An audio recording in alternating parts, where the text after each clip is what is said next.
how can I help my partner through an alcohol use disorder? So here we have Bardia Rezai. Did I say it right? Yeah. Yeah, you Yeah, got it. it's like got it. And he is the stop drinking coach.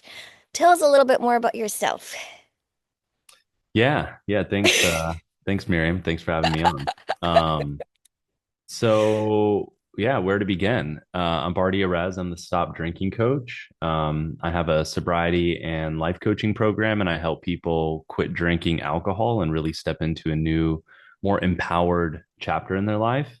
Mhm. I also have one of the top podcasts in the country around quitting drinking. It's called the Stop Drinking Coach podcast. So if you do a search for how to stop drinking, I rank number one. In fact, pretty Wow, exciting. I I was did going not through know my, that. yeah, it's crazy. I was going through Wow. my Spotify wrapped specifically for my podcast, and it said in March of last year, 2024, it was ranked in the top 50 of all podcasts in the US at one point, which Dude, is absolutely wild. that's amazing. Well, truthfully, like guys, if you watch it, like if you listen to it, it's really good. You know your shit. That's just what it is. And you can tell. Like that, I think that makes a difference because, I was telling you, like even people that that are well studied and have their licenses and stuff and I just wish people read more. And just by listening to you, I can tell like, oh wow, like this dude has done a bunch of reading. He knows his stuff. And you've been also putting it into practice for a while. Like I can tell. Yeah. Yeah, I appreciate that. When it comes to alcohol, I mean, for me, it's like alcohol has been the bane of my existence for Yeah.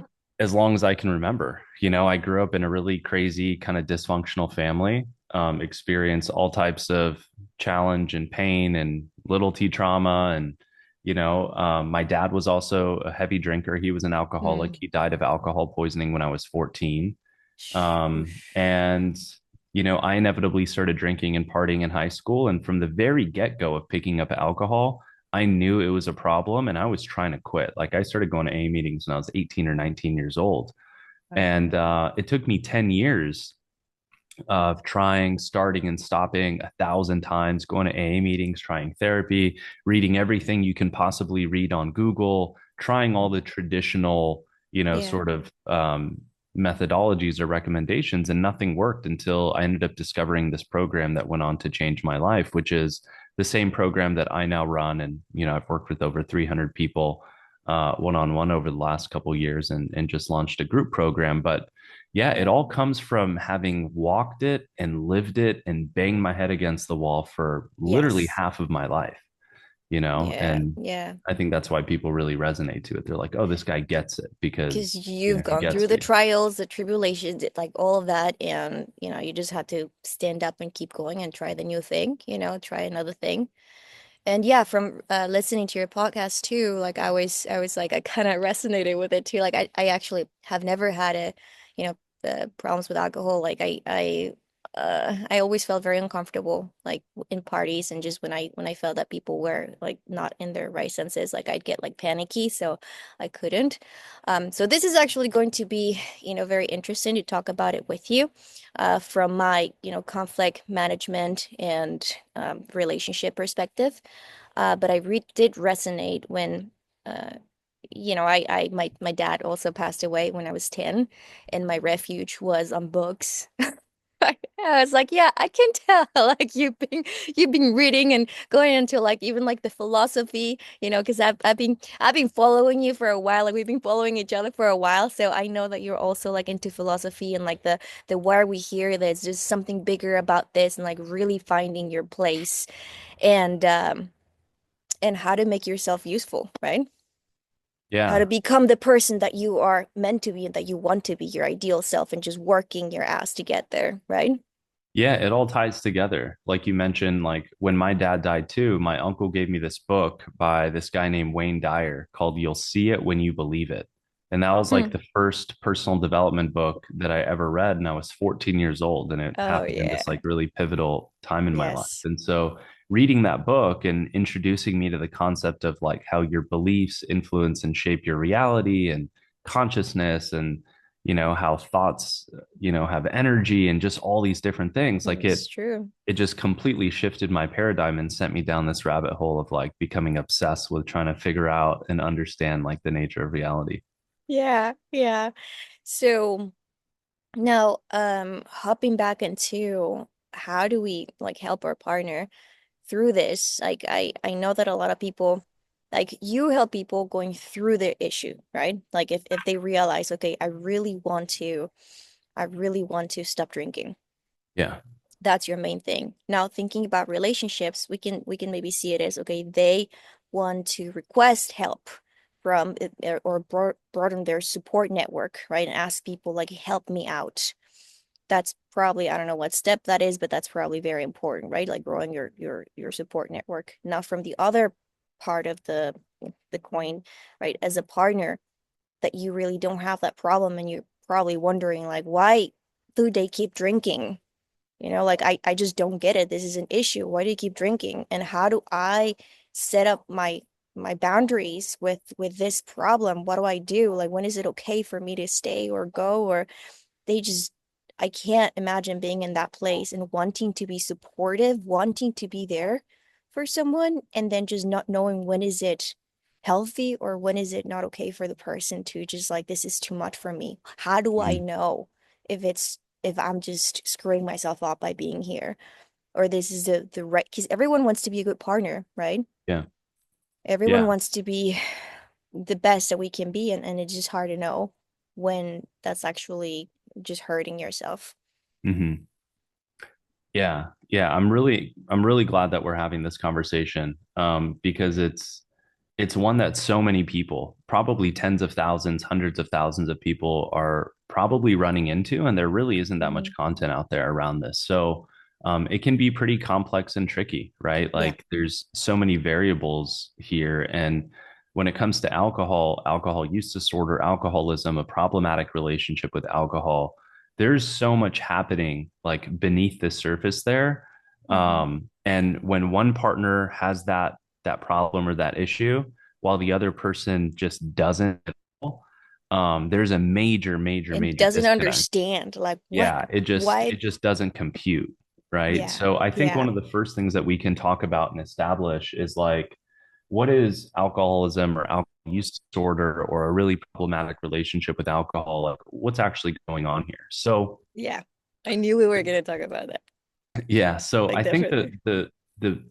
the there's so when we look at like addiction or when we look at alcohol use disorder, think of it like this, like think of it like a mind map, right? So write alcohol, put a circle around it, and then have two lines coming down. Okay. Hmm. There's two core sort of things here. The first one is neurochemistry.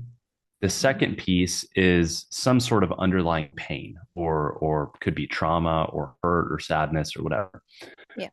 The first piece. So when people develop a problematic relationship with alcohol, what they've done is they've really shifted the neurochemistry in their brain. So, for example, when you drink alcohol, it raises your baseline level of dopamine from 50 nanograms per deciliter up to about 200 nanograms per deciliter. Now, for context around what that means, how to quantify it, is that Hmm. when you eat your favorite food or you're having sex, scientists measure dopamine levels to go from 50 to like 80 to 100. Oh my So God. the Okay. doubling of your dopamine is what normal, natural day to day life affords you, like the Yeah. doubling of your baseline. On the contrary, um, let's Like say you're like 200. severely depressed and can't get out of bed. Your Uh-huh. dopamine drops from like a 50 to like a 10, like to the point where you can't sit up, right? So you can see like the sensitivity of dopamine here. When you drink Wow. alcohol, it's flooding your brain with dopamine, taking you to around 200. Now, for context, cocaine takes you to like 250.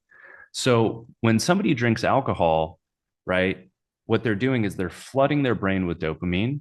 So what happens is their baseline level of dopamine over time gets lower and lower and lower and lower. It goes from, let's say, Yeah. 50 to 49 to 45 to So you eventually need years it and just to years down the feel just line. functional, just to feel all right. Exactly, right? In the Mm-hmm. absence of alcohol, people who are develop a problematic relationship, in the absence of alcohol, there's a low level, baseline level of like dissatisfaction, restlessness, and sort of boredom, right?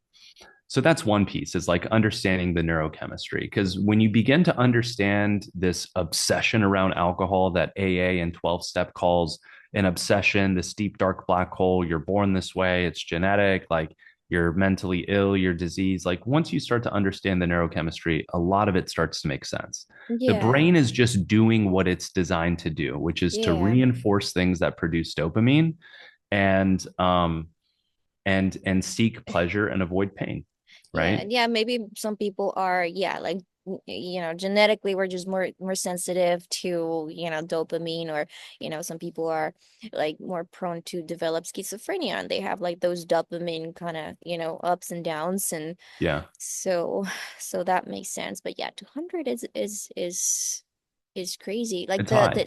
the DSM, and that's why I was like, okay, I know, like I want to give you, once you're done with, I want to understand your how you see this, because I still need to check on it. Um then I would like to, because I brought the DSM, right, and I just I don't like it as much. I don't like to like, okay, you have, because a lot of people come on with like, okay, you do have an alcohol disorder use, and I don't see much use of that. I prefer to Yeah, try to understand like how the person is actually feeling, right? And how it can help. exactly. So, Yeah, labels and judgments in like the recovery space has just been something that has it's always been just done forever, but it's just not very useful, right? Because no. somebody in active addiction is already like at a low point mentally, Yeah. emotionally, within their confidence, their self-esteem, Yeah. and like feeling hopeless because they've tried and relapsed 1,000 times, Yeah. right? And so like boxing people in is not Coming in with useful, with a, you do have an alcohol use disorder. It's like right? so I want to talk about that a little bit on the complex strategies, because that usually coming in with accusations, like what I just wanted to pause this to let people know, like we're talking about how this, what alcohol plays in their life, but it's not like, the relationship is not going to get better if we come in just letting our partner know they have a problem, because it's not Yeah. about they have a problem. It's about what I need for my life, what I would like to be like. I would like to be there for you, or I would like this type of life. Do you want to work with me or not? Instead of accusations just break trust and cause more conflict. So this is just trying to really understand what our partner is going through. Yeah, spot on. Yeah. Um, so and we'll drift into that next section of pain, right? And this will connect a lot more to that. But Hmm. understanding, I think the neurochemistry is incredibly important. So, right, we're going through these highs of high and low, pleasure and pain. And what's Hmm. important to understand is that like when it comes to alcohol, some people are maybe a little bit more, let's say, genetically predisposed in the sense that like when alcohol engages their neurochemistry, it acts more like cocaine. That's kind of how alcohol was for me. And so for anybody who's a binge Hmm. drinker, the type of person who has one, once you have one, you have several, you can't stop drinking. That's because the way our brains are wired to react to alcohol is far different from a Yeah. normal drinker. So when I drink, Yeah. the way that I feel is totally different than how you might feel. Like for me, I get an intense rush of euphoria and pleasure, Yeah, that makes sense. and then it starts to drop off really quickly, which then creates this anxiety to want to keep chasing the next drink. Whereas Hmm. people who are like, take it or leave it, moderate drinkers who can just have one or two, be nonchalant, not think about it for 6 months, they're not feeling the same experience with alcohol. So I think that fundamentally is important to understand. Yes. If your partner has a problematic relationship with alcohol, what alcohol feels like for them is wildly different than what it feels like for you. There's a good chance, right? Yeah. The Yeah. second piece Yeah. is that anybody could develop a problematic relationship with alcohol. A lot of people think it's like, oh, you're either the addictive type or you're not. But because alcohol produces so much dopamine, by the sheer act of just repeated exposure to it over a really long time, you can find yourself developing an addiction. So a lot of couples come together They drink together, they party together in their Mm-hmm. 20s or 30s, but then one person starts to develop a problematic relationship later on, right? Which Yeah. could then start to cause challenges. So, one is the neurochemistry. The second piece is pain, right? When we look at alcohol, when we look at any addiction, I mean, the common thing they say now is ask not why the addiction, but why the pain or where's the pain, right? At the end of the day, alcohol or any other drug is a coping strategy. Yeah. You're using it to try to manage and moderate your thoughts or your sensations, your feelings and your emotions. Mm-hmm. So if somebody is continually drinking on a regular basis, you could look at two things. One is maybe they're caught in that dopamine feeding cycle and having cravings and urges because of this roller coaster effect of highs and lows as it relates to their dopamine. Mm-hmm. The second piece is like, what are they escaping? What are they numbing? What are they avoiding? And what are they running from? Right. Okay. And Yeah. that's where, as we really dig into like do this work around recovery and personal transformation and healing and growth, is like that's the deeper question, right? The Like we lift the hood, what's actually going on? the way I see it, and the way I also see it in conflicts, is that like every every destructive behavior that we do, meaning the way I see it is either our behavior is like stagnant, like whatever we're doing is just keeping us stuck in whatever path we're doing, or it's constructive, meaning it's really taking us towards the life that we want, the lifestyle, our ideal lifestyle, or the ideal character we're developing. Yeah, that's the person that I want to be, then therefore I'm going to behave this way. And we're not able to do it for, or we can't, or whatever reason, and we are maybe, flooded with fight or flight hormones, right? And we just are too angry and just behave just destructively. We yell, we toss things, whatever. That is not building the ideal life that we want. So the way I see it is every destructive behavior that we do, we're actually seeking something. We're either seeking Mm, to control, where it's destructive, but we can't stop it because we get a benefit out of it. We yeah. get a payoff. So, okay, I behave that way. What was the payoff? What was I trying to get? Control, maybe control over other people, control over the situation. Okay, that's what I wanted, definitely. So, what other constructive behavior can I do that actually gives me the payoff and is also constructive? So, it's Mm, kind of what you're saying, that pain or that behavior, you're trying every destructive action, like people that cut themselves, right? That self-injure, it's like they actually get a rush of adrenaline. They get to feel like numb for a little bit. It's good for them. It's not the right, it's fucked up, right? It's not the right it's not being constructive, it's not what they want to do, but it feels good. But why? Or what are they trying to achieve? They want to numb a little bit. So, okay, what can we do on the offset? Okay, if that's what I'm trying to achieve, what can I do? Then that's constructive. Because if you just want to like cut it off or take it off, then you end up empty without your payoff. yeah. So Yeah. it's That's it. trying to figure Totally. out that, right? 100%. Yeah. It's like with every addiction, um, there's obviously a benefit that the person is getting from Yeah, using, from yeah, drinking, right? And the problem with any sort of substance or behavior is that one, the quote unquote payoff is often very temporary and short term, but then with repeated exposure to it, you get less and less and less and less over time and need to do the action more and more and more and more, which just creates a really destructive and damaging pattern and cycle. So, yeah, you were also talking about like, okay, if your payoff in this sense, because you're talking about payoffs, dopamine, right? And the pain. So digging into both, right? So you were also talking about in your podcast about like, okay, we also have like, and I've seen some neuroscientists doing this, like, okay, to increase your dopamine levels, then take a walk here, go to nature, do this or do that, and you kind of have like your homeworks based on like what will increase and keep you up with your levels of dopamine, right? Let me move a little yeah, bit because the sun is kind of not in the right spot now. It's not perfect. Oh, worse. I was not expecting that. The sun. Wait, will it be here? Okay, sorry. The sun is gonna totally get me. I'm gonna go back there. Give me 1 second. But I'm warmer at least. I was cold. Yeah, Oh it's man. pretty cool here in Austin. Oh, you're in Austin? Hmm.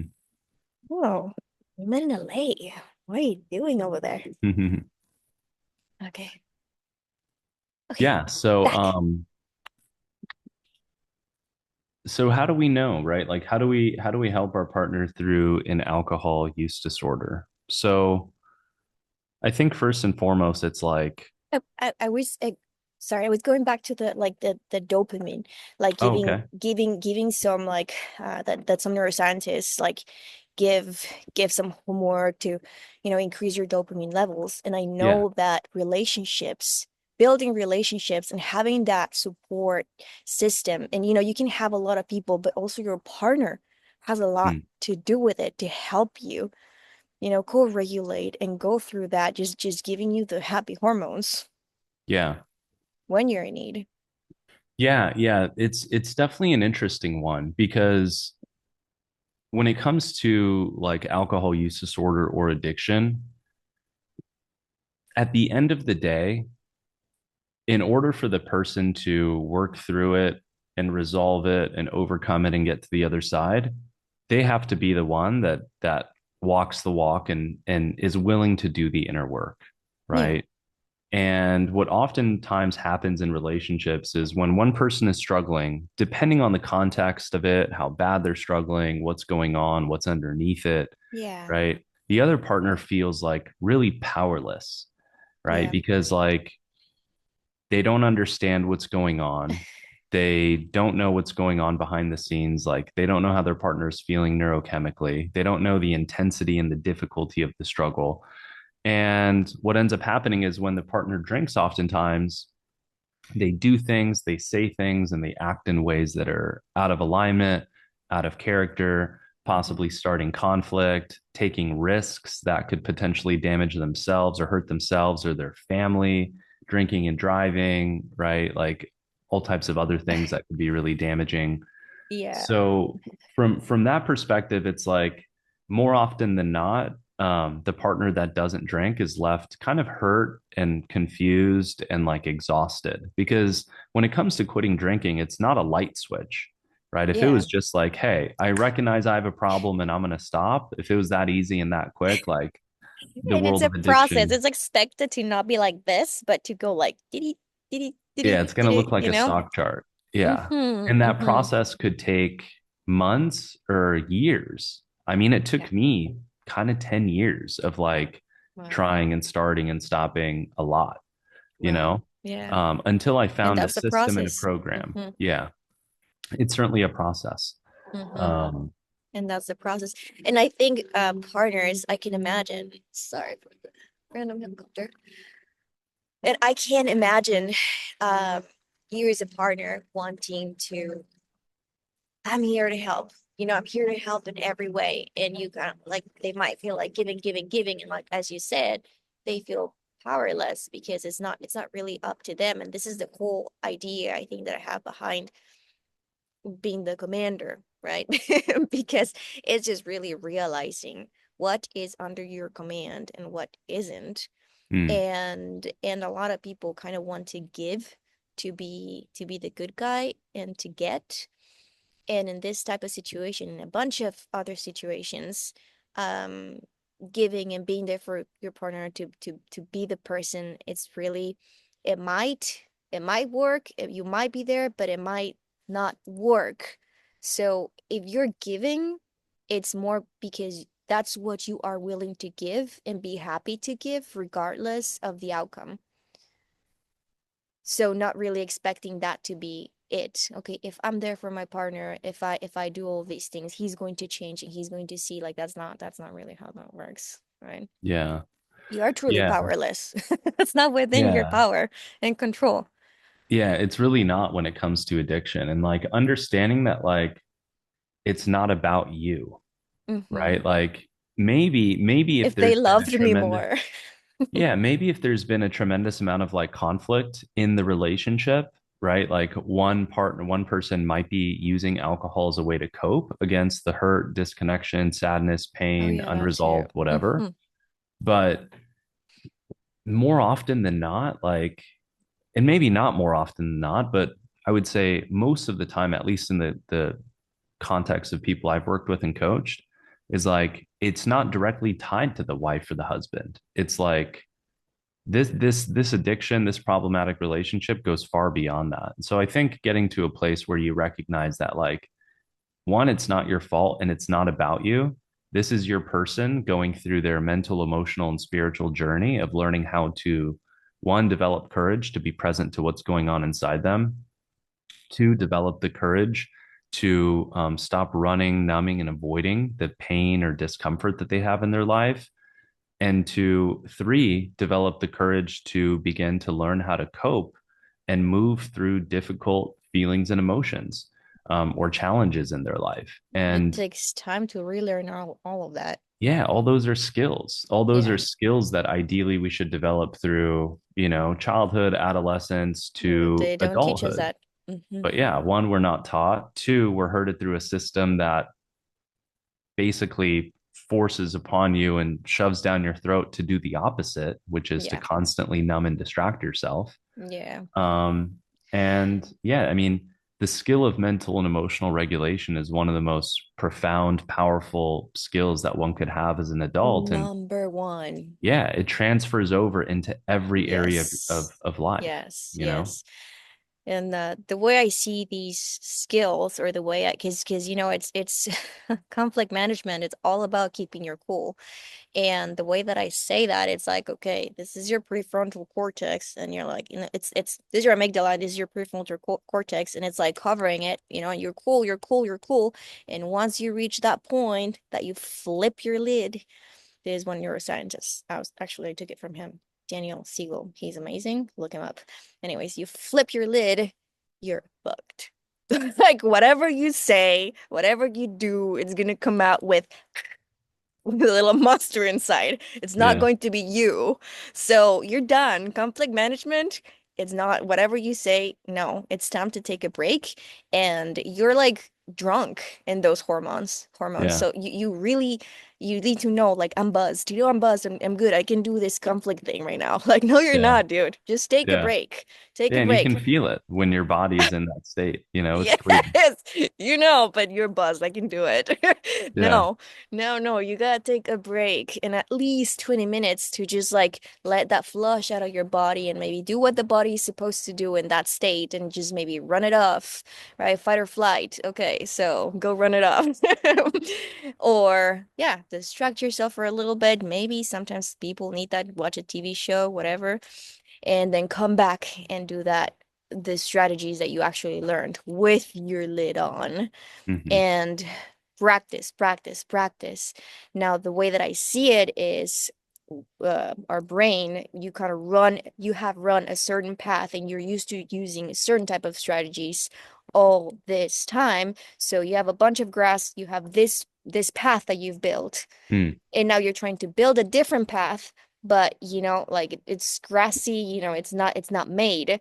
So in order for you to actually prefer in a moment of stress and go through that path, that new path, you have to run it 1,000 times before it feels just, confident and not like, right? To Hmm. to walk through there. You're in that moment, you're gonna be like, fuck it, I want to get to the other side. I'm just gonna go through the easiest one. Whoop, let's go. Yeah. Let's Yeah. go. So all those skills, it's like just understand like that's what they've been doing this whole time. Like it Yeah, just makes that's it's sense. the automatic easy button, right? It's like Yes. that's why alcohol is so prevalent and we have such a problem, not just the US, but in every country nearly. I mean, Australia, Ireland, like the UK, we think we have a strong drinking culture here. I mean, everywhere has just as strong of a drinking culture, if not more. I mean, Australia, especially, I've got a few clients in Australia and Wow. it's like, it's wild. Yeah. Um, it's like, in a I mean, it's way, socially alcohol acceptable. super socially acceptable. And in a way, when you look at it like in terms of what it does, it's kind of like this perfect cocktail because one, it raises dopamine, so it activates the reward center and creates this sense of like pleasure and euphoria.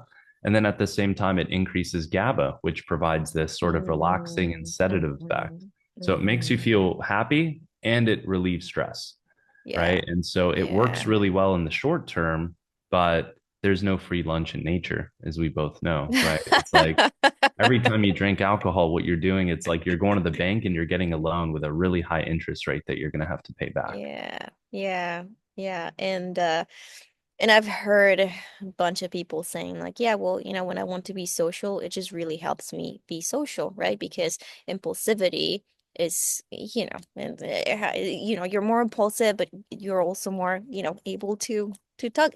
D- Yeah. Disinhibition and Disinhibition. impulsivity, Yeah. disinhibition and impulsivity kind of get there, but they also make you fun in a way. So it's just, better for them. And that's also I wanted to just find where I could put this, because when you're working in your relationship, the once a week date is a thing. And sometimes people want to drink or solve their conflicts, maybe in the moment when there's alcohol involved. And that's really not a great idea when we're working on the relationship because disinhibition and impulsivity are there. So whatever conflict, it's like having the lid almost out. So it's Mhm. it's really not a good idea, and it's best to wait until that has flushed out of the system, right? Totally. Yeah. Your filter is eliminated when you're drinking, right? So you want to be present, conscious, mindful in a heart space, connected, right?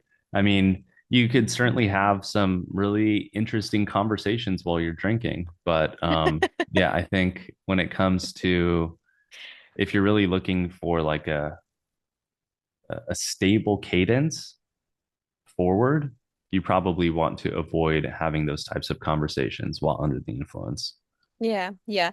And that's the same thing that I say when we get angry and our lid gets flipped is the same thing. Under the influence, you want to just wait for all those hormones and come back later. Now, a lot of people tend to avoid certain conversations for way too long because it's not the right moment. It's not the right moment. So you do, I think, want to talk about things, and the Gottmans, they are like my Bible, truthfully. They're great. Oh, they're amazing. They're amazing. I mean, they've been doing research on relationships for like almost over 50 years. So they know their shit. Yeah, Yeah. So they say that wait 20 minutes at least.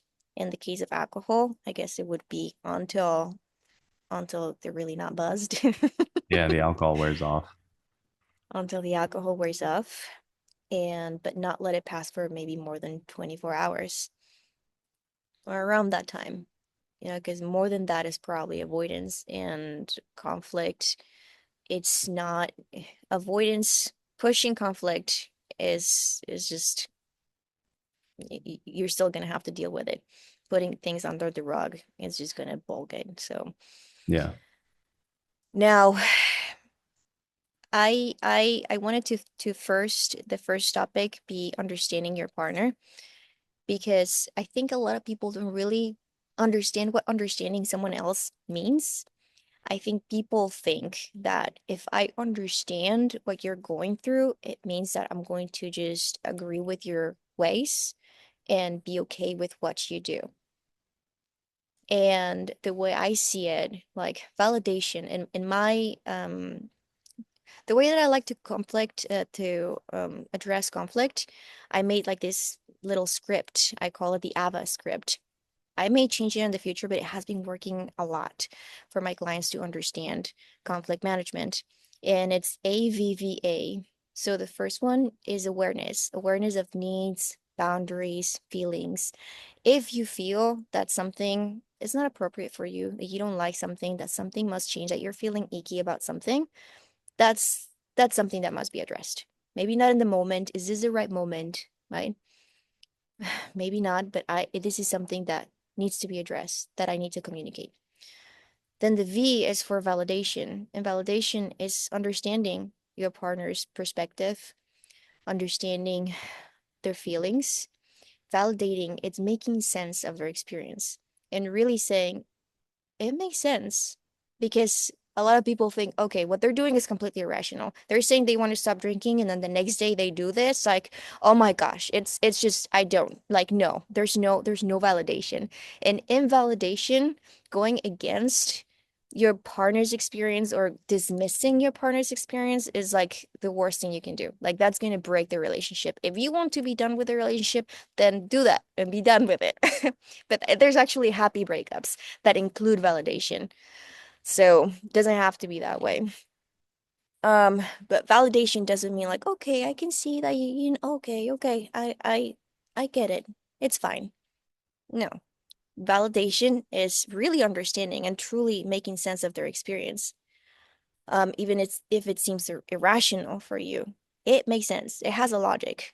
Emotions, even though some people call in like, well, that's emotional reasoning. You're like thinking with your emotions. Yeah, but they make sense. Once you think with their logic, it makes sense. It doesn't mean that you have to agree. It doesn't mean that the facts they're not, maybe they're not based on facts. They're believing they're basing their experience on false beliefs.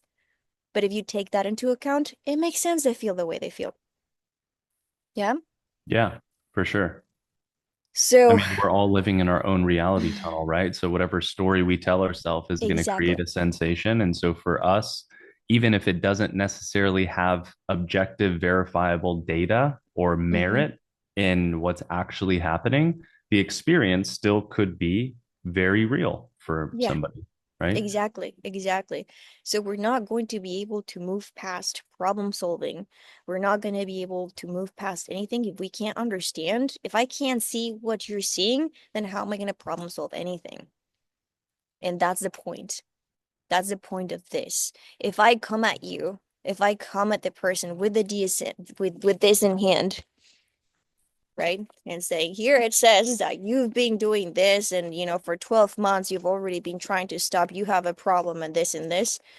Um, that's fight speech. So that's what I want to get into. Fight speech, it's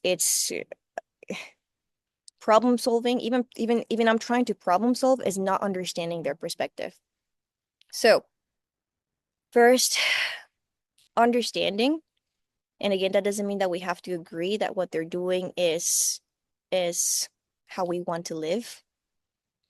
Because I don't like to say right or wrong, because everyone has a right way of living, like maybe that's Sure. not right for me, but it's right for them, and that's how they want to live. I see it as irrational, but they have the right to live as irrationally as they want to live. And Hmm. it's understanding that too, right? Yeah, So, absolutely. so Yeah, there's free will there. yeah, yeah.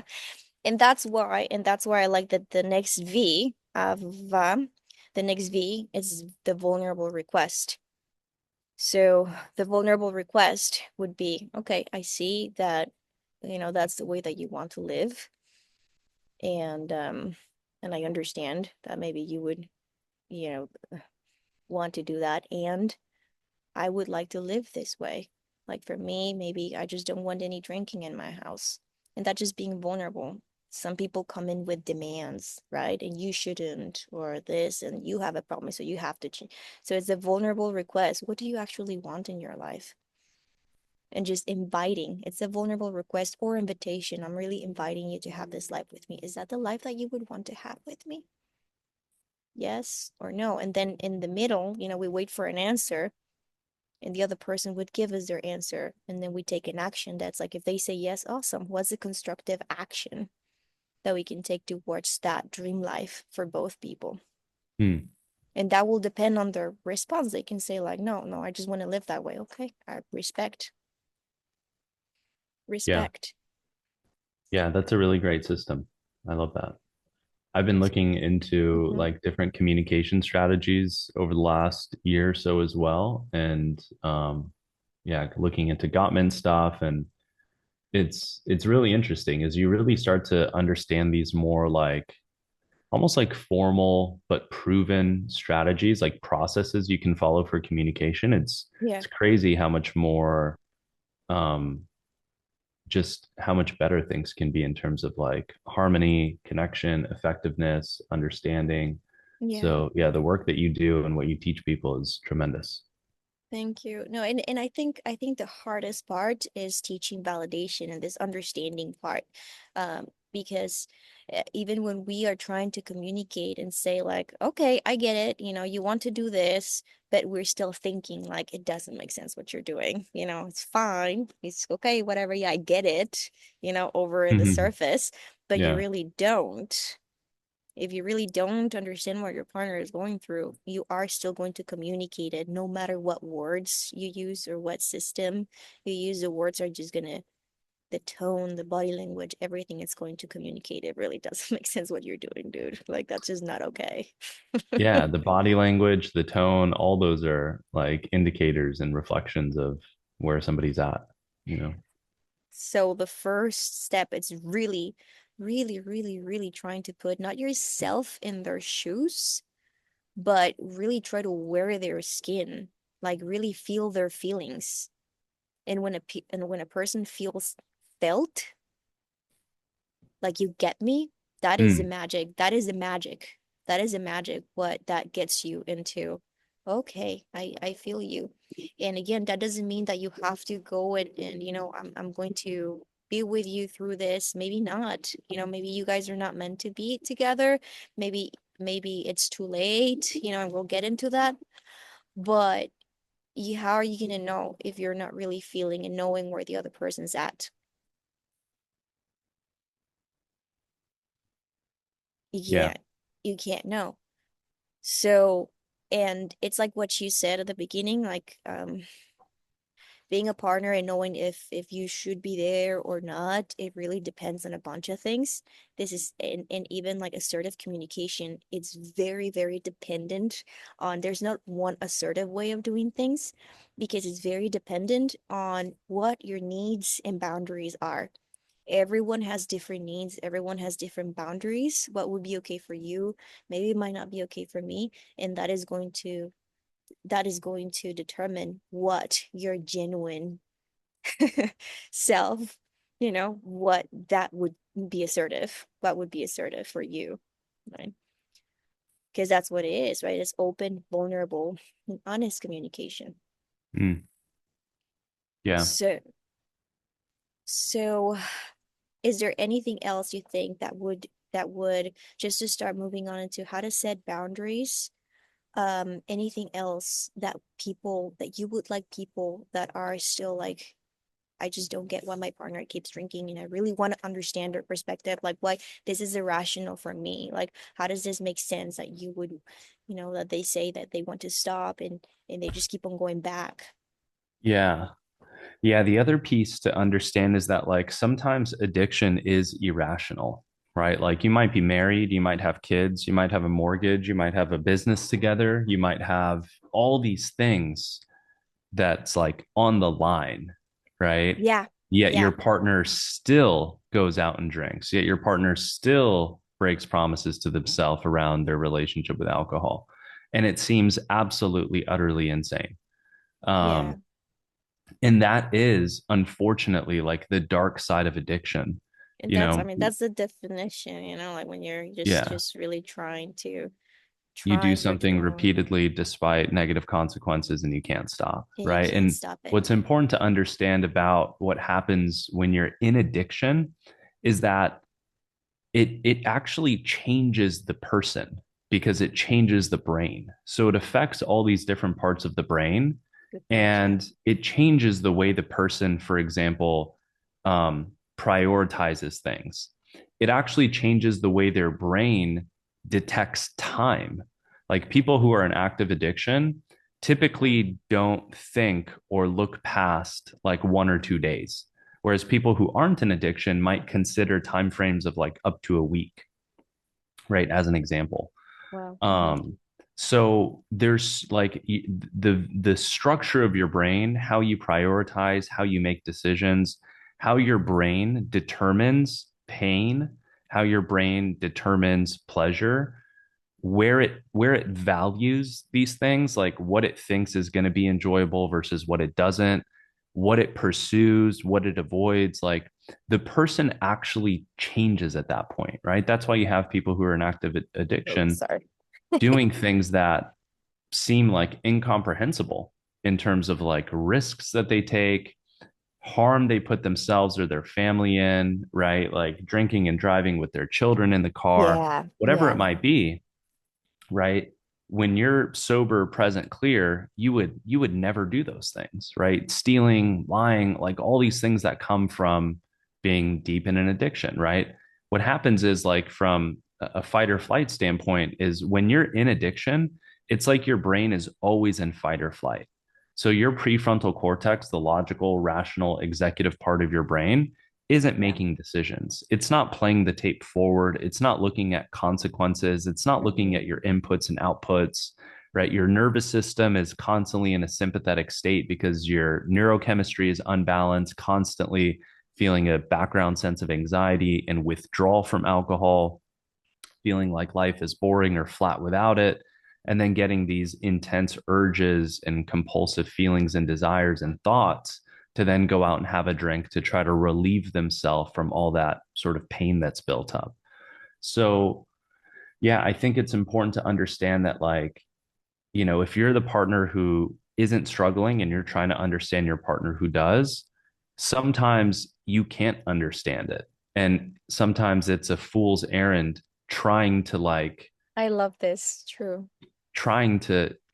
understand Yeah, it because again, it's not about you and this is their human experience and journey. yeah. And while you guys are in a partnership and there is deep connection there and a sense of responsibility towards life together, there isn't a whole lot you can do or say, Yeah. right? That's going to get that person to change. Now, I mean, this could leg into like, when do you know is it time to leave? Like, do you offer an ultimatum? What does that look like? Things like Hmm. that.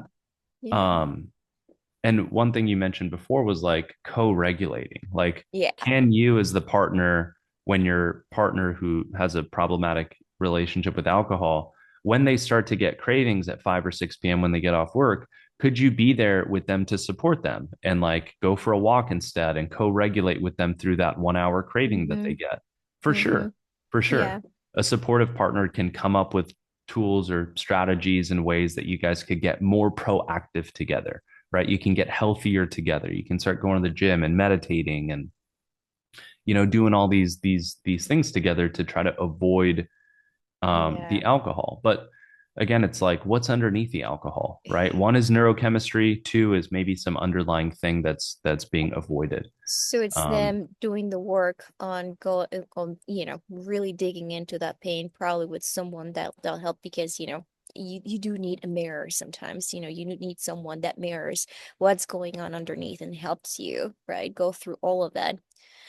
And the other one is yes, you can help your partner, and I also see this a lot with my couples that, they try to help the other person, but it's also sort of like a it's a you do have to have that both people need to be working on it.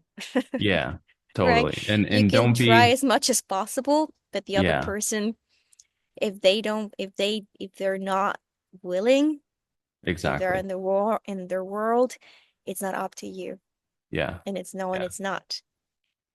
And that's when like boundaries come into play. And that doesn't mean that, okay, that's my boundary, I'm out of here. And that's what I want to talk about.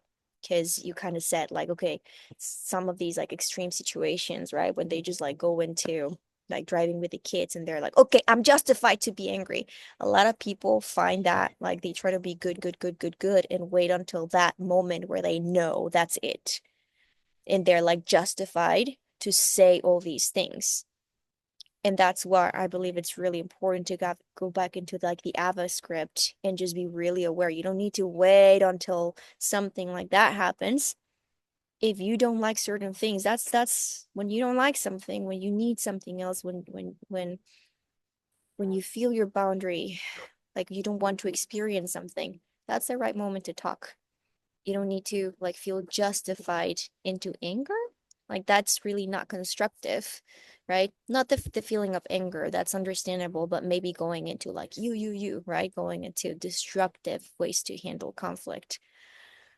So, in the other, I'm kind of like I wrote down some things from what you were saying. I'm like, oh yeah. Um, yes, it may not be alcohol may not be related to the partner, but also I've seen some like messed up things with the couples I talk to, and sometimes people do, you know, they may drink and say like, yeah, if you wouldn't have yelled at me, if you wouldn't have done this, right? And yes, I've also read from the governments that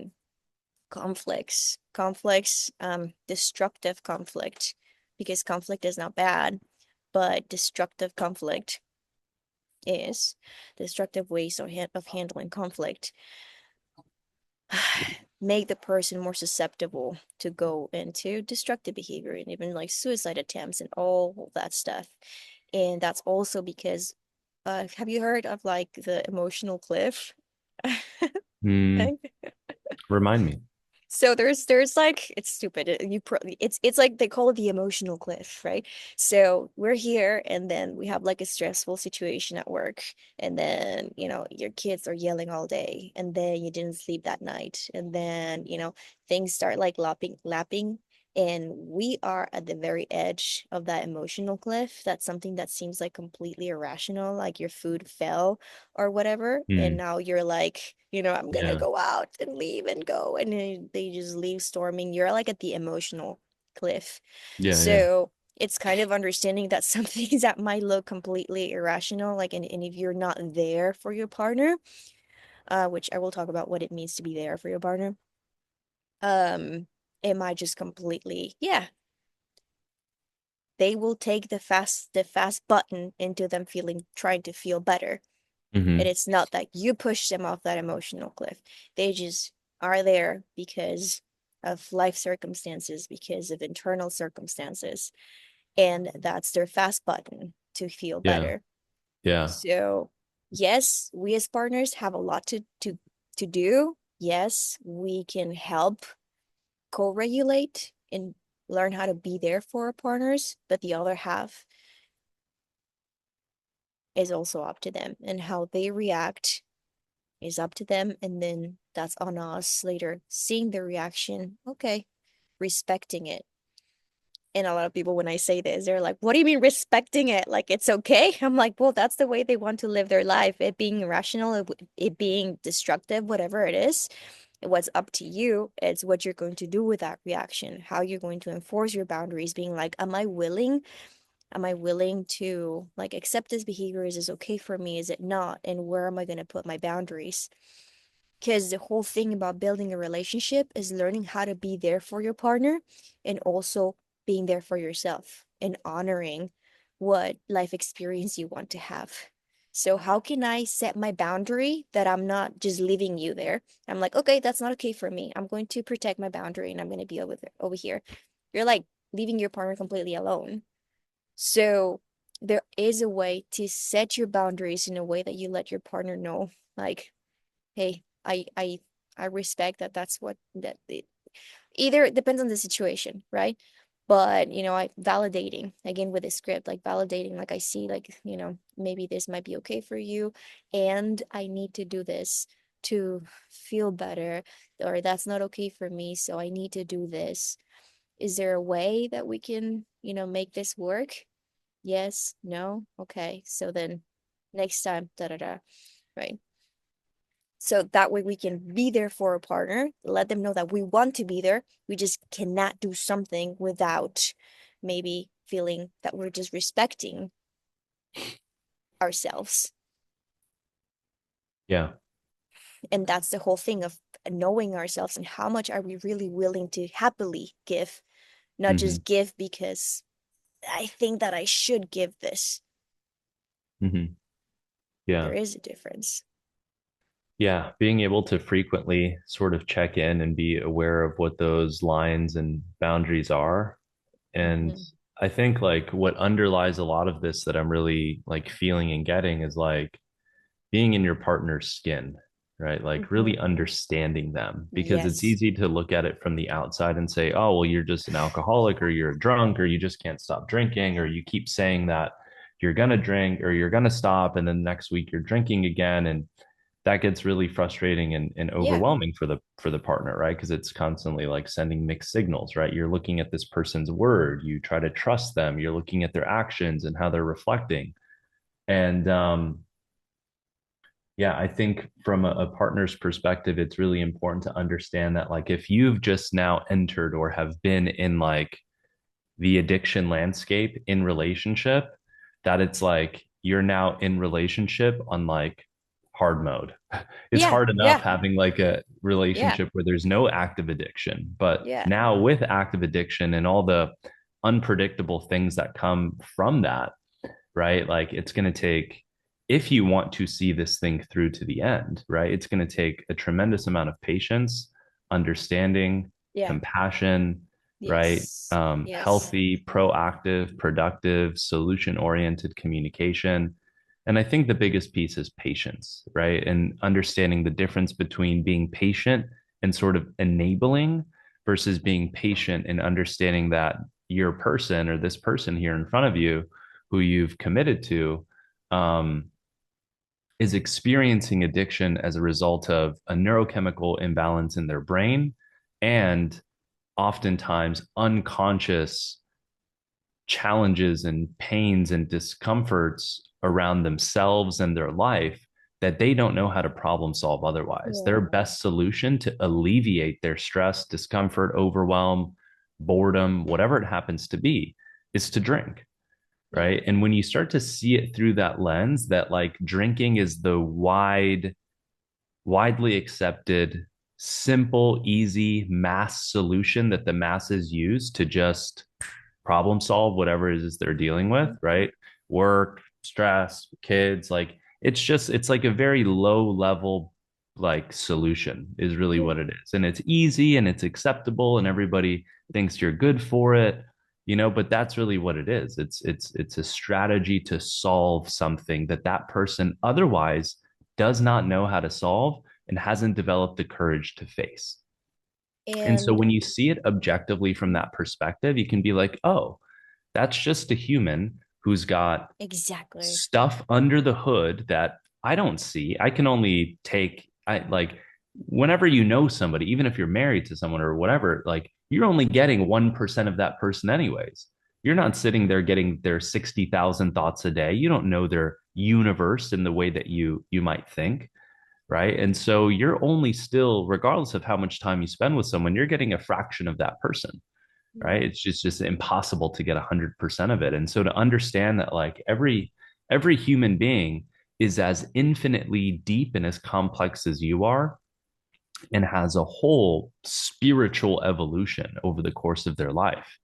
And really, at the end of the day, when we look at addiction or alcohol use disorder, this is like a rung on the ladder of their personal maturity and growth process, And Yeah. so when you take it from that perspective, it gives you a different way to look at it rather than through the lens of like hurt, confusion, fear, blame, and like, you know, exhaustion.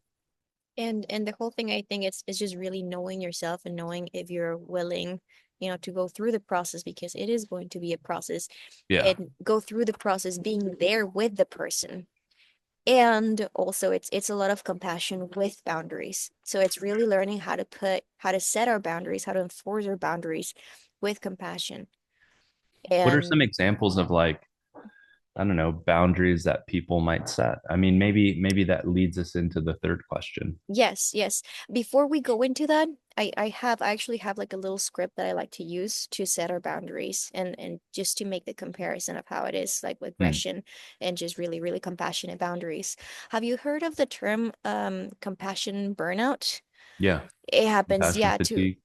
to or compassion fatigue, yeah, they call it that. And I think, well, for the people that haven't heard it, it's just like you're just trying to be really compassionate, understanding, and the person, may just keep screwing up and doing their thing, and you're just really trying to be compassionate, trying to be understanding, to what point is like, "Ah, why am I even doing this?"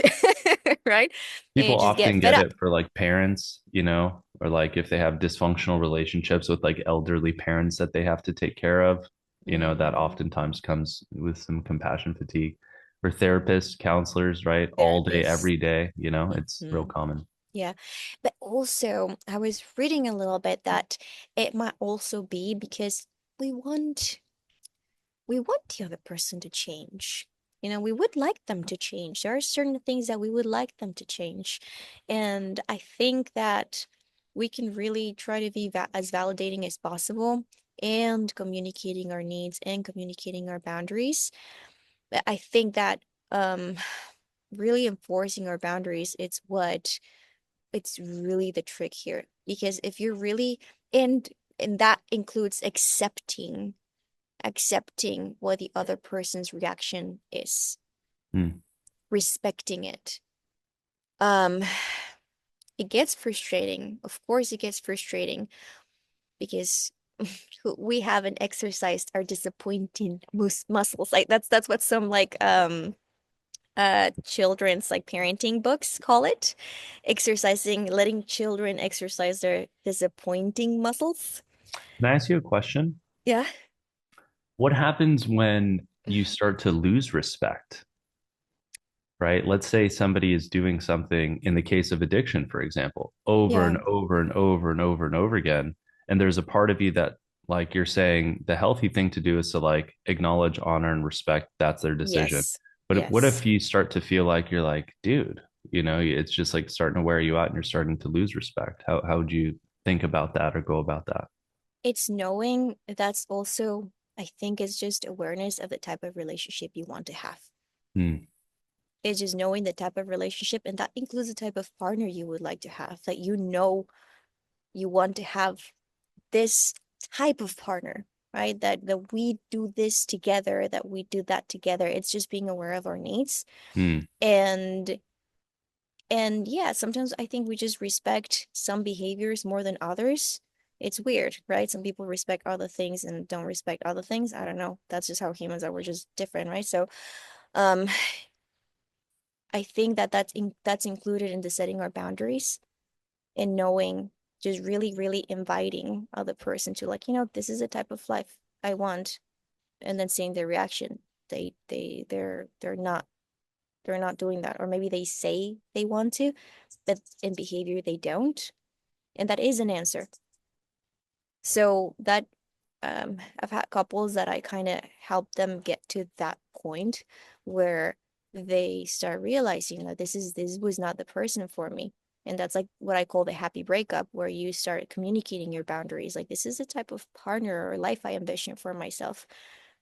Is that not something you would like? And then you get your answer. Maybe they may say yes because they really want to stay in the relationship, but their behaviors just speak otherwise. And then it's communicating that, like, I want it. I wanted this. This is really the life, and this is not happening. So maybe, and then that's when you set your boundary, either with time or this, like, maybe I want to try this, Hmm. and we'll see, right? Yeah. So at that point, But it really becomes like a self reflection around like, is this like if it mhm. gets to the point of losing respect for the person, then it's a personal reflection of like, is this But the you, type of partner that I want to have? yeah, the part that I really want people to know, to not allow themselves to get into, is where we start being contemptuous towards Hmm. our partner. Yeah. Because you can maybe start losing respect, and you notice that. And again, awareness, when you notice certain things, that's a time to communicate, not, I'm losing respect for you, but this is the lifestyle that I want, this is the type of relationship that I want. Are you in? Do you want to? Is that what you want? And then going ahead with that. But if we start noticing that we start behaving contemptuous, like, again, like, you're just not worth it, you're just a lesser than, you are not worth it, you are, hmm? Then if you're starting to have those behaviors, then you're just breaking the relationship. You're, banging on the relationship. And that's when I say, when you start noticing those behaviors, might as well just break it up. Why do something that breaks trust, that hurts the relationship if you're not just wanting to end it? That's when, if you do something that's destructive, that's when you have to say, oops, I'm sorry, I did that, repair and invite to the life you want. Mm, Once you catch yourself, if you're being contemptuous is one of the four horsemen mm. of the apocalypse of the relationship. Yeah, I remember reading that in the Gottman. Yeah, yeah. So that is a big one. So the way that I like to communicate and constantly communicate our boundaries, this is a constant exercise, communicating our boundaries. And a lot of people think that communicating our boundaries are sort of like an ultimatum, like if you do this, I'm gonna do that.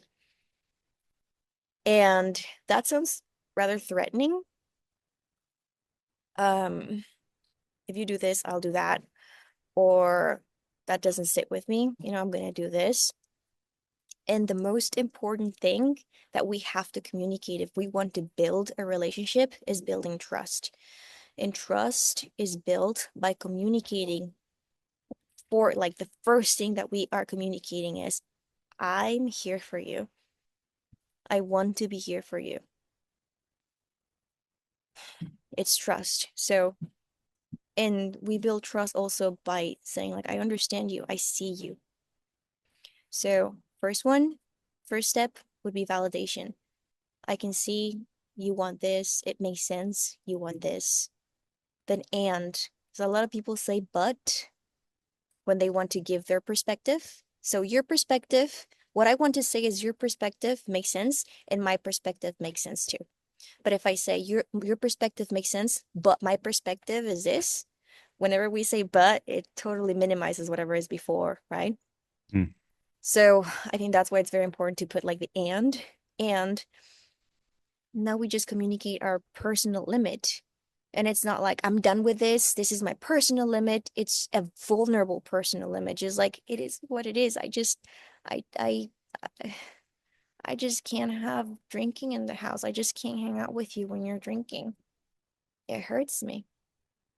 That's just vulnerably the truth. It's something that you cannot have, or something that you're just not doing.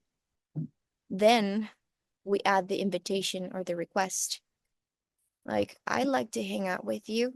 Like, let's say in this situation, for example, I used this with my husband years ago. I realized I don't have anything about, alcohol or smoking weed or anything, but I realized that I didn't like hanging out with him when he was high. I was just like, no, I just get frustrated. I just can't. I just can't. So it's just, I just can't hang out with you when you're drunk. Um, but, and now it's the but, because I want to minimize all of that, because what I want to emphasize is the life together that I would like to build, or where we can hang out together.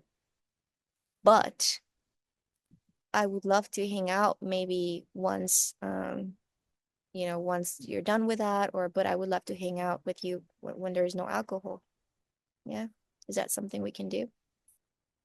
And it's just really vulnerable and really requesting, like you're setting your boundary. You're letting the person know that you're just not going to hang out with them when that is, and that's just what it is. You're not going to. Letting them know you love them and you really care about them and that you are going to be there for them in this space within your boundaries. mm. It's Yeah, not, if you do this, I'm going to do that. Right. yeah. So important, right? Because there's such a difference between the two. Oftentimes, when boundary setting happens, it's done in like maybe a very assertive or like aggressive way where it's like, More if aggressive. this, Yeah. then that. Yeah. Yes. Whereas coming at it from like a vulnerable place to say, like, hey, Hmm. like this is really important to me Yeah. and it's a boundary of mine, but I'm speaking from a place of vulnerability and I'm still here for you. Right. And here's what I Yes. would like instead. Yes, and this is a place where we can coexist together. I'm super happy, and this is what I actually want. So the Hmm. difference between aggressive and assertive communication is that aggressive communication is like my perspective is more important than yours, and I'm just going to honor it more than whatever you want, or I care a lot more about this perspective. And I'm just letting you know you're not welcome to hang out here without this. And that even if it's like said very, and a lot of people confuse that with being assertive because you're just like stating a truth. Mm. But it also communicates that I don't really care so much.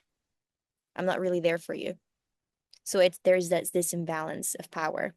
I'm just really exercising my power. Whereas assertive, it's more like, your perspective and the way you want to live, even if it's irrational, even if it's whatever it is just as important as mine. And I'm inviting you. We're inviting cooperation. I'm inviting you to hang out here because I know it's just as important and I really want to be there for you. So, hey, would you like to hang out with me here? Hmm. Hmm.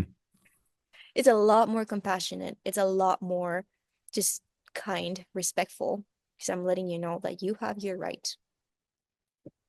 And that is that just compassion with boundaries, boundaries with compassion. And it's the same thing with kids, truthfully.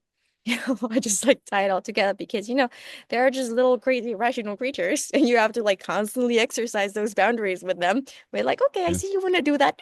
I see you want to do that. Okay. And I also want to do that. So, let's hang out over here. Yeah. Yeah. Totally. Yeah. So, Super valuable stuff. that's what I consider like healthy boundaries. Hmm. And yeah, a lot of people like going into like, is this the end of the relationship? What is healthy and what is not healthy? My definition, I don't know what yours is. My definition of what's healthy and what's not, it's like the way I see it is either you're thriving in life or you're walking the path towards your beautiful lifestyle, or um it's really constantly it's either destructive or it's constantly generating negative feelings. I think you mentioned something about like feelings are just feedback, they're information. They let you know if you're walking your path or not. Mm. And that doesn't mean that, living your dream life, that you're never going to have negative feelings, right? Sometimes they're just part of the path, frustration and all of that lets you know how important something it is for you. But see, that's just information that lets you know. So in this case, if something, well, there's something in the middle that's like also stagnation, right? But um, what's healthy? If it, I think something's healthy when you're feeling like, yeah, this is a life, I'm thriving. I'm thriving here. This is a life that I want to live. And in general, I have more positive emotions than negative ones. So for a relationship, usually the ratio is 20 positive interactions for each negative interaction. Mm. And that's kind of like when you think your relationship is thriving, when you feel good. During conflict, the ratio changes. It's usually four positive interactions for one. So you can handle that's healthy conflict. So you have a lot of like humor. You can handle conflict in a way that's like, yeah, I don't agree so much with that. Why not you? Oh, well, because this. Okay, all right, I guess so. Or like you can say whatever, but it's like with a positive, you're positively problem solving. You have a lot of positive emotions during the conflict, and that's something you can learn. That's a skill. Mm. So that's what I consider healthy. And again, it's all based off of emotions. They let when something needs to change, right? And in this case, this healthy boundary for me is, well, that is definitely inviting. That's definitely produces more positive emotions than the classic, if you do this, I'm just doing that and I'm enforcing my boundary. That Mm. feels pretty like hard line. Yeah. And sometimes it is a hard line, but you can still communicate it like that. It can be a Yeah. very, very hard line, and you can still say it with a smile. Yeah. Yeah. I love all those points. Tremendous insight in really just like understanding how to go about setting um, boundaries that feel more inviting and connected Inviting. and Mm-hmm. are supportive. Yes. Yes. And it's up to them. The rest is up to them. If they want to, if they know if that's not the life they want, it is what it is. And the thing is, like, the more boundaries that you set like this, that is going to drive you to your answer. If the healthiest thing for you is to stay or to go, like, little by little, enforcing the boundaries is going to be the trick to let you know, like, okay, he's saying no. He's saying that he doesn't want this relationship, or she's just, you know, not working with me. If the person is not working with you, that's the answer. And then you enforce your boundary, and that leads you to your answer. Hmm. It's Yeah. just you being honest with yourself, Yeah. really, what Yeah. leads that answer. And people let you know. The other thing that the God men say, when it's like for real, like, not, it's just a non-negotiable in their words, is whenever the person is not willing to work. If again, people usually approach this as, you have a problem with alcohol. Either you work with it or not, and that's my boundary. And either you have the D's, it doesn't really matter if they do or don't. It's, do you want that in your life or not? If you don't like it, if you don't want you don't want to live with a partner that drinks every day, then that's your boundary. It doesn't have to be wrong or right, whatever it Mm. is. It doesn't have to Yeah. be a problem with alcohol. It doesn't have to be the diagnosis for you not to want to have that in your life. And that's Yeah. your boundary. So it's if you don't want it and you request that, and the Yeah. partner really does not want to work on it, Yeah. then that is a hard no. Then that's not healthy for you to stay. Yeah, that's really the big question, right? Mm-hmm. Because, right, it's one thing I think like if you're just like dating somebody and you're in the early phases and you're testing and figuring things out and figuring yourself out and right.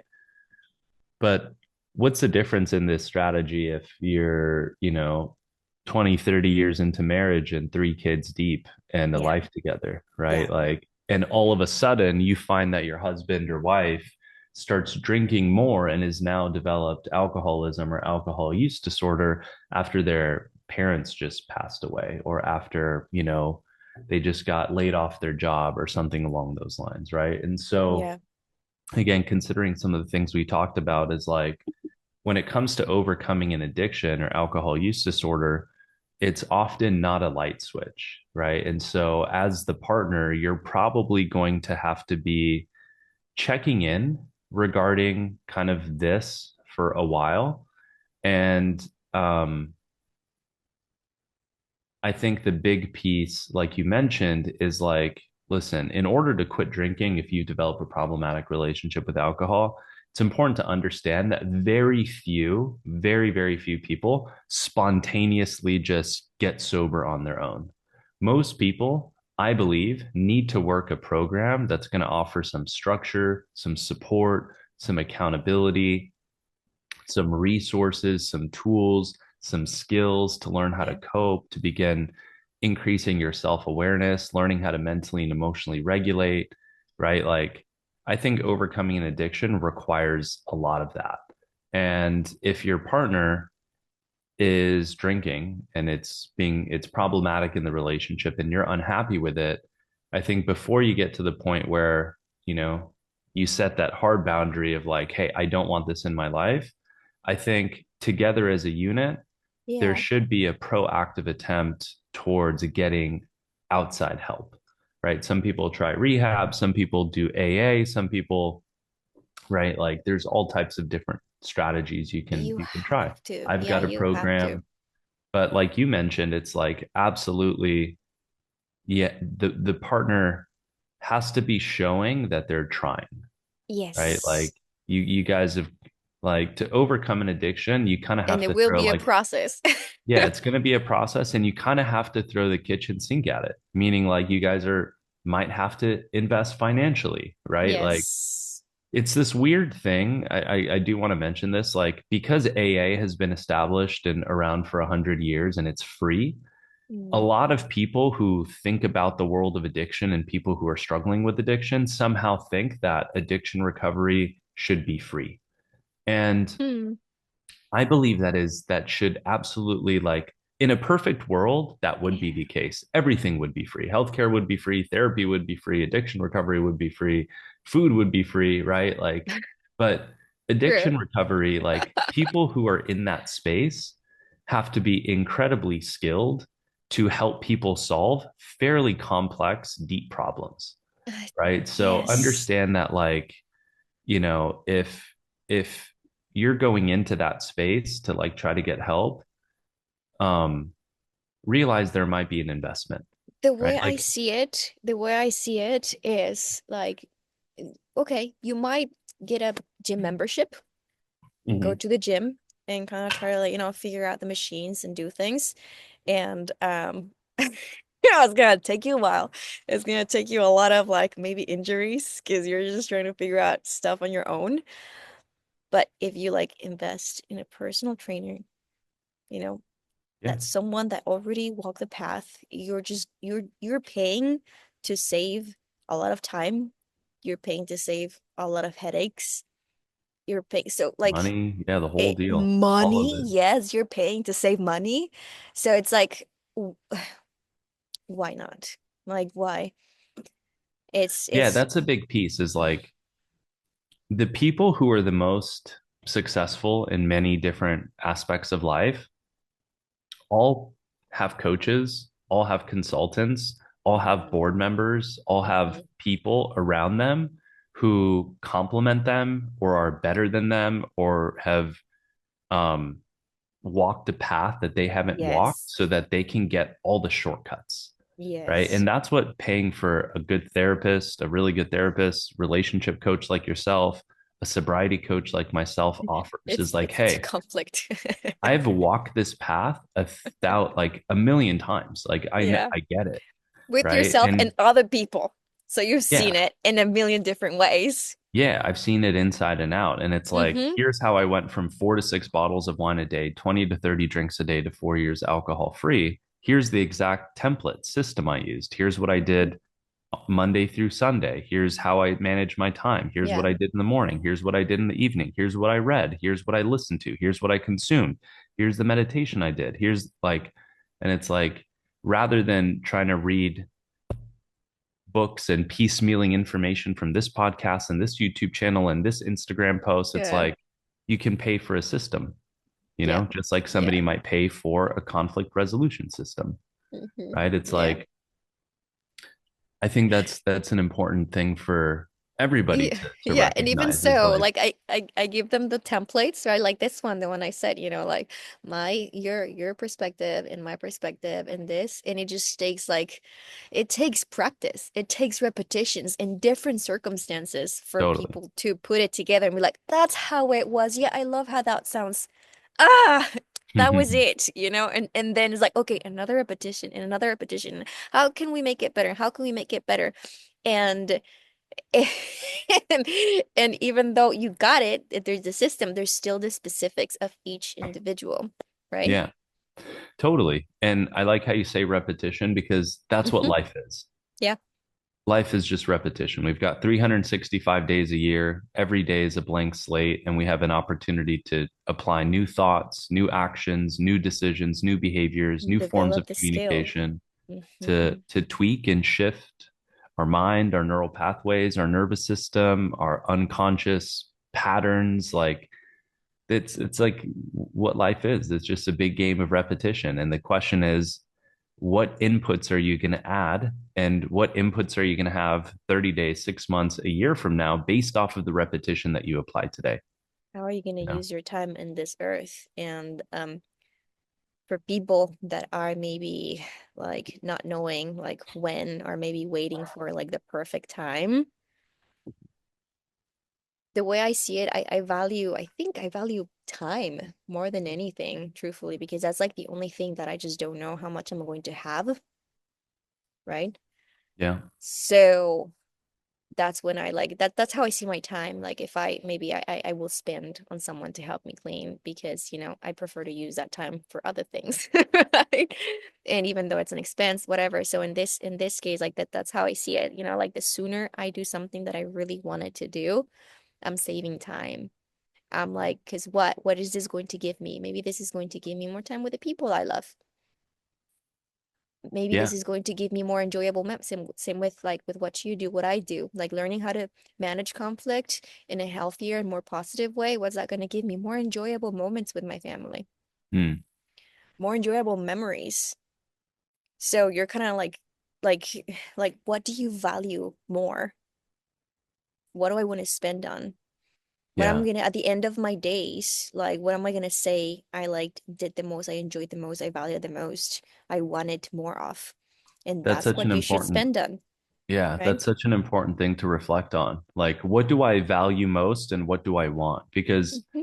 I think when we're going through life and struggling with different things, we're constantly, our attention is focused on what we're trying to avoid and what we don't want, Hmm. rather than what do I want? What do I Yes. value? What is important to me? Yes. How would I Yes. like to spend my days? What would I like Hmm. the quality and the feeling of my relationship to be like? Right. Yes. It's like, Yes. and that's Yes. just not blaming. That's just what the brain does. The brain is trying to avoid pain Hmm. at all Hmm. costs, right? Hmm. It's more motivated to avoid pain than it is to pursue pleasure. So it takes Yes. a bit of presence and self reflection to reorient your mind around not what you don't want all the time, right? It's like saying, don't think about a pink elephant, Yes. right? Rather, what do you want? What do you value? How would you want your life and your relationship to be? You know, and Yes. what do you want your, what's a perfect day in the life look like? You But know? the truth is, like, we can only focus. Like, what's focus? Focus is on one thing, right? That's why it's focus, right? So if we spend too much time focusing on what could go wrong, on the red flags and all that, you're not spending that time focusing on what you want in your life. And really, Yeah. I think that's if you really focus on that, have you ever heard like that your body goes where the head goes? Yeah. Right. That's with like exercise, and that's really, really in life. Like if your head is thinking about what you want, you really are going to you're more likely to walk that path that if you're focused on like what you don't want, or on the what could go wrong with the things that you want, like what could go wrong, then you're most likely to make that happen, right? So Yeah. I think it's really important to focus on our values and what we want, and just really put it in there, just really work for that and go all out. Yeah. Totally. Where what is it? Where attention goes, energy flows. Yes, yes, attention, focus, all that. I'm a big, big, big believer. So, so yeah, I think I'm happy with really trying to explain, what like just really understanding. You really gave me a new perspective that I would appreciate a lot. Is going to help me in my practice too. Understanding alcohol and the role that alcohol plays in in relationships too. Now, we talked about some conflict strategies and how to set healthy boundaries and when it's too late or when it's best to part ways, right? Yeah. So, is there anything that you would like to add to that before we close it up? I would say the last thing to consider, especially Mm-hmm. on this topic, is like relapse is oftentimes part of the addiction recovery journey, right? Yes. Somebody who has alcohol use disorder, alcoholism, a problematic relationship with alcohol, whatever you want to call it, may work a program, may go several days, weeks, or months without alcohol, even a year or two without alcohol, and then find themselves going back into the cycle, right? Or Addiction, they say something it's, might push them off the emotional cliff enough. yeah. And one of like the fucked up parts of addiction, right? Especially with alcohol, is that even though you consciously know and understand that it's like driving your life into the ground and creating a tremendous amount of damage, you, there's a voice inside of your head Yeah. that it doesn't matter if you've been drinking for 20 years and going off the rail every day. When you think about alcohol, there's a little voice inside of your head that says, one drink won't hurt. It'll be different this time. There's this underlying program Wow. Yeah. that perpetually is driving you towards drinking and is trying to convince you and rationalize and justify in 1,000 different ways why you'll be able to control it and how it'll be different. So most people don't really understand this. So anybody who has an addiction or that addictive type personality, and however it shows up, it could be weed, porn, what like alcohol, whatever. There's this program that's running in the background, and it's always trying to convince you to go back. That's why people relapse after a week, 2 weeks, a month, 3 months, 6 months, a year, 2 years, 3 years, 4 years, whatever. Right. And so just know that, right? Just Mm. understand that there is a chance that that person could go back. But part of the recovery journey, part of our maturity, part of our mental and emotional development and regulation comes from getting to a place in our life where we no longer listen to that voice and no longer give into it, right? But everybody moves at a different speed. Yeah. Everybody's got a different architecture. Everybody has a different emotional capacity. Everybody has different level of like resilience and coping strategies. Everybody's got a million different circumstances happening in their life. So you can't judge one person or the other and say it's 100% this way or that way. They It's have more it's in willpower than the other yeah, person. They're it's stronger. incredibly different for everybody, right? So Yeah. for the partner's sake, like know that that might happen, but the key is the bounce back, right? Like do they drink and go off the rails and get caught in the cycle again for several months or 2 years before they figure it out again? Or do we like, hey, acknowledge what happened? Like, okay, we need to get back on course. We need to redirect, get back involved in your program or your coaching or like whatever. Like, it's all about the redirect. And then understanding, like, looking at that relapse from like a coach's perspective. Oftentimes, when people relapse, there's shame and guilt and frustration. And why did I do it? And they hate themselves and it causes Yeah. pain and damage. But it's like the way I look at relapse is like how Kobe's coach looks at his game tape. He says, where were you? What were you doing? What were you thinking? What were you feeling? Mm. What steps did you take? What steps Hmm. did you not take? How did you rationalize and justify the decision that you made? Let's really understand you inside and out. And then let's apply something that's going to help mitigate that moving forward. Right. So if it was a series of thoughts, let's dig in deeper. If it was a specific Yes. emotion that you don't feel very resilient to, let's solve for that. Let's figure out the root Hmm. cause of that and get you stronger there. If it's a person, if it's a place, or if it's an environment, like Yeah. let's Yeah. let's let's optimize for that, right? So it's Yeah. like we move forward, there's a speed bump, build a bridge, figure out everything we need to do to integrate, and then just keep learning and moving forward. Yeah. Yeah. I think something else I would like to add that something you said remind me of. Um, from what you said right now, there's big processes, right? Changes, and also what, as you mentioned, a person with alcohol is like a different person in a way. So from books and also some relationships, I remember them. One book said, and one woman said, like, "Oh, I liked you more when you were drunk." Because now Yeah. they were like this person, they're like, okay, no, like very strict on this is that you never know like what we grow as people, we change. And this is a big growth process. So Yeah. Massive, yeah. massive So growth process. The first year of sobriety is like a journey of rediscovery for somebody who's been drinking for a long time. They don't know who they are without alcohol. There's a lot of fear and anxiety around how they're going to connect and socialize and show up in public settings. yeah. Um, it's like relearning how to reacclimate into your body and mind, right? It's like working through a process of kind of recreating your identity and figuring who you are, right? Correct. And so having that compassion and support, right? If your partner is quitting and getting sober, looking at that first year is a really sensitive sort of period where that person is like being born again. I know it sounds crazy, especially Oh, it like makes for people sense. who No, it don't makes get sense it completely. Yeah. or like don't struggle, but it's like it's a very sensitive period. And if your partner, if like once you get to a year alcohol free, the chances of staying alcohol free for the long term, I believe, shoot up like several 100%.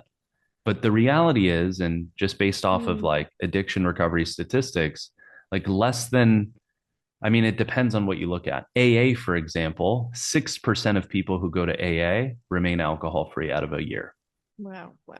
right?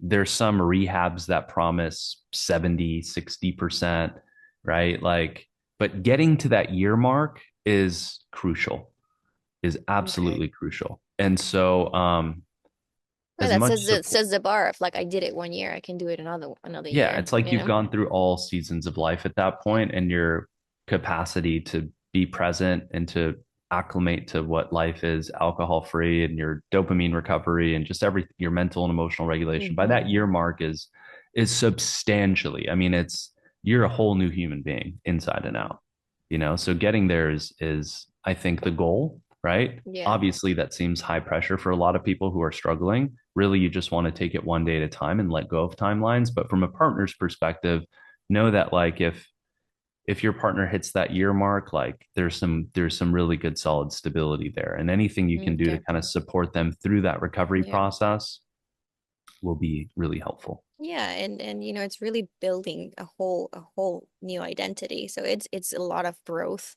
And I think that as a partner, you have to be willing to grow with your partner. Yeah. Yeah, You for either sure. grow together or grow apart. That's just the rule of thumbs, right? Hmm. So yeah, be Yeah. prepared, be there, and healthy and compassionate boundaries. That's kind of what I like to put out there, Awesome. Yeah. right? And yeah, I appreciate you having me on, Miriam. Um, Thank you this has so, been so super much. cool. Now, because I like your stuff. I like everything that you've been putting out there. And thank you. Thank you so much for this super, super rich conversation. So, everybody out there, I hope you liked it. Let us know in the comments and any new questions that you might have. You can reach out to what's your website? Yeah, so you can go to my website, www.thestopdrinkingcoach.com. Currently, I've got like a 40-minute video presentation on there that kind of goes through my story. It goes through the Mhm. system, the program that I offer, and kind of everything inside and out. It's really interesting to listen to. It's almost like a podcast. So I've got a Okay. video on And there. his I have a podcast too. Just go listen to that stuff. Yeah, and then I've got a podcast called The Stop Drinking Coach. I've got about 40 episodes on there that kind of covers everything from A to Z as well. Mhm. It's awesome. It's like pretty game changing. If you listen to it, it takes a wildly different approach than other content that you've heard around alcohol. Mhm. And it's super enlightening. I drop a lot of value there. So Yeah, yeah, got I loved that. it. Um, and then I run a one-on-one and group coaching program. So if people want to work with me directly, they have that option. We meet weekly. It's a super detailed and comprehensive program. And then there's group coaching that's a little bit more accessible Okay. from a financial standpoint, where you hop on a weekly group coaching call, but Okay. still includes tons of structure and system and support. Um, Yeah, it still does. Yeah, and a lot of people have that concern that okay, if it's group, maybe they're not gonna have like enough of like time for me or like no, no, you get your time. yeah, people are absolutely loving Y the group program. Yeah, you get your value. It's definitely enough and worth just trying at least, you know? Yeah. And then Instagram at the Stop Drinking Coach, TikTok, I'm on there too at Stop Drinking Coach. I've got like 300K followers there, and you can email me support at the Yeah. stopdrinkingcoach.com. All right. Thank you, thank you, thank you so, so much Yeah. for Thank you. this amazing interview. Yeah. It's been great. Yeah. Thanks for your Okay. time. Everybody, make sure you like him and just give him some love. Go follow Uh-huh. him and hit the bell and subscribe. All right. See you Awesome. next week. Yeah. Awesome. Thanks, Bye. me.